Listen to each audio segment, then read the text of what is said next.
आहा हा हे ला ला लव यू सावन हे हो आई लव यू जानम आई लव यू।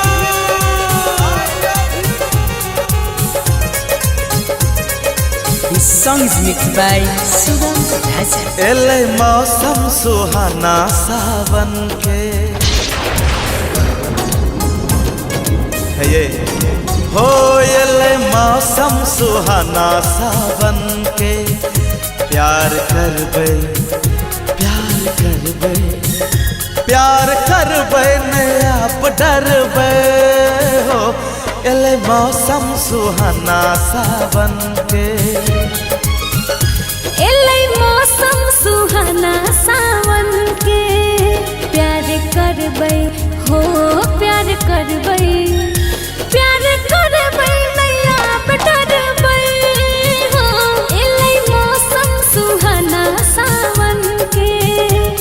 एले मौसम सुहाना सावन के।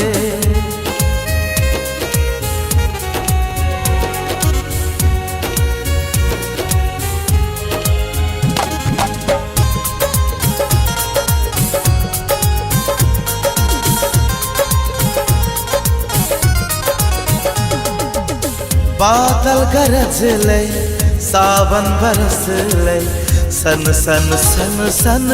पूर्वा सिहक ले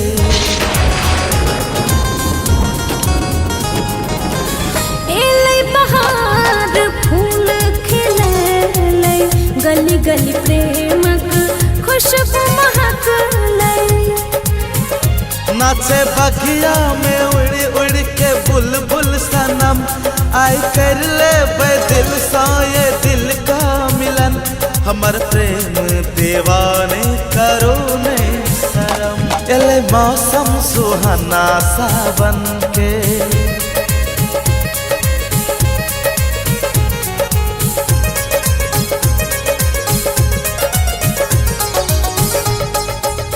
जेठ आषाढ़ सब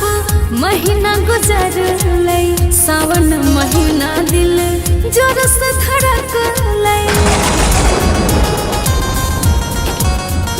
हो आग लगाबे दुनिया जले या जवाना जल लेने प्रेम कहियो रित ई पुराना अहाँ का चल सा सब दिन लिपट कर